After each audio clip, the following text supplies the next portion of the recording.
السلام عليكم ورحمة الله وبركاته. اللهم صل وسلم وبارك على سيدنا محمد عليه أفضل الصلاة والسلام. ازيكم عاملين ايه؟ يا رب تكونوا في احسن حال. كان عندي صدر فرخة خليته كده بعد ما نقعته في مية وملح ودقيق وليمون وغسلته كويس جدا. هنعمل بيه وصفة حلوة قوي ولذيذة ومشهية وشكل جديد. جبت صدر الفرخة قطعته قطع مكعبات، وجبت الكب او الخلاط، وهبدأ ان انا احط فيها قطع الفراخ وانزل عليهم ببصلاية وهضربهم كويس جدا لحد ما الخليط ينعم معايا. هنعمل برجر الدجاج بطعم مميز ولذيذ في نفس الوقت وهيعجب الاولاد، واحنا كده بنحب نجدد في الوصفات. جبت الفراخ اللي انا طحنتها في الكب او ضربتها في الكب او الخلاط، حطيت عليهم معلقة من النشا علشان تخلي الفراخ كده متماسكة مع بعضها. عايزة تضيفي بيضة بدل النشا براحتك. حطيت فلفل اسود، توم باودر، بصل باودر، بابريكا وزنجبيل وكمون، رشة كزبرة، كل البهارات اللي انت بتحبيها. الفراخ بتحب البهارات، وكاري وكركم. وكمان ظبطت الملح، ولو عايزة تضيفي مرق الدجاج ضيفي. وكمان حطينا معلقة صغيرة من البيكنج باودر. هقلب ده كله مع بعض كويس جدا لحد ما البهارات والنشا دي تتوه كده في قلب خليط الفراخ. طبعا هدخلها التلاجة شوية علشان تبقى متماسكة، علشان لما اجي اشكلها شكل البرجر او اقراص، يعني اقراص كده، تبقى متماسكة معايا واقدر ان انا اشكلها بكل سهولة. بعد ما نطلعها بقى من التلاجة، هتدهني ايدك زيت، والصينية اللي انا هرص عليها الفراخ دهنتها زيت علشان تتشكل معايا بكل سهولة وما تلزقش. هتعملي بقى الحجم اللي انتي عايزاه، يعني انا عملتها حجم كبيرة كده كده. هتتنفخ معاكي وحجمها هيزيد بعد السوا. لو انتي عايزة يعني تبقى كتير معاكي، قللي الحجم شوية، يعني حسب برضو راحتك انت. يعني بقى بتشكلي من صدر الفرخة ده. في ناس كتير مش بتحب تاكله مسلوق، يعني انا عملت معاكم قبل كده في تفريزات شاورما فراخ وشاورما لحم. يعني ممكن تجيبي فرختين وتعملي منهم، يعني ممكن تعملي منهم 3 وصفات، يعني حسب ما تحبي، او 4 وصفات. يعني في الزمن ده او في وقت الغلاء ده بنحاول ان احنا نوفر ونعمل حاجات اقتصادية. الفراخ صدر الفرخة لما بيتفرم وتزودي له حاجات بيزيد معاكي، يعني ممكن تعملي وصفات كتيرة قوي من صدر الفراخ. ممكن تعمليها ستريبس، ممكن تعملي بانيه. عملت برضو معاكم البانيه قبل كده. يعني بنحاول كده نجدد وننوع طبعا، وبنشوف الاولاد بيحبوا ايه ويعملوه، يعني ايه. بنحاول كده نعمل اكل المطاعم في البيت على قد ما نقدر، يعني هيكون بجودة اعلى وانضف كمان. بعد بقى ما خلصت التشكيل بتاعهم كده هدخلهم الفريزر. هجيب عندي بقسماط ناعم وبقسماط خشن، اللي هو الفيجيتار الخشن ده او الكريسبي، ايوه ده الاصفر ده. وكمان احط معلقه نشا او معلقه دقيق، يبقى الخليط الجاف ده بقسماط ناعم وبقسماط ناعم ونشا ودقيق والكريسبي.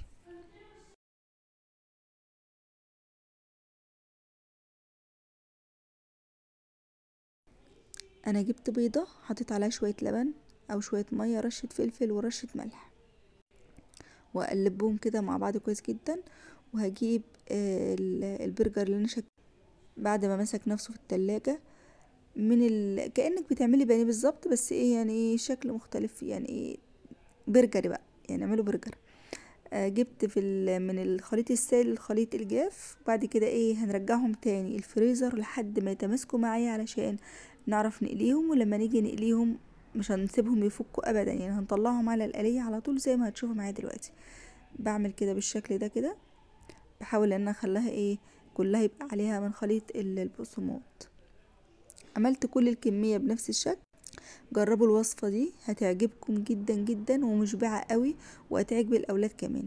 لو عايزة تضعفي حجم الفراخ اكتر من كده ممكن تضيفي بقسماط ناعم، ممكن تضيفي حمص مسلوق، ممكن تضيفي في ناس بتضيف توست، يعني كأنك بتعملي كفتة كده، يعني حسب اللي موجود عندك او حسب ما تحبي. شوف بقى بعد ما اتمسكت شوية كده في الفريزر طلعتها، وعلى زيت سخن على طول. اول ما بتحطيها على النار بيكون الزيت سخن، وبعد كده بنهدي على النار علشان تستوي من جوه. بتستوي معاكي على طول يعني بكل سهولة. هنبدأ بقى نحضر الصوص بتاع البرجر. شايفين شكلها عامل ازاي؟ عايزة اقول لكم ريحتها كانت تحفة، ريحتها وطعمها بجد وصفة حلوة قوي. كمان حمرنا بطاطس. جبت بقى مايونيز وكاتشب وصوص الباربيكيو. لو مش عندك الا كاتشب بس عادي مفيش مشكلة، مش عندك الصوصات دي خالص برضو مفيش مشكلة، احنا بنعمل اللي موجود عندنا. وده جبنة، حطيت كده شوية من الكاتشب على شوية من المايونيز على كيس من الباربيكيو، علشان يعني ايه يدي طعم كده كأنك بقى ما احنا بنعمل ايه اكل مطاعم في البيت. شايفين بقى اتنفخ معايا ازاي وحجمه بان كده، وتحس ان البرجرايه كده بقت ماليه مركزها. هطلعها بقى على مناديل علشان تتشرب الزيت شويه. وعايزه اقول لكم ما كانتش شاربه زيت خالص.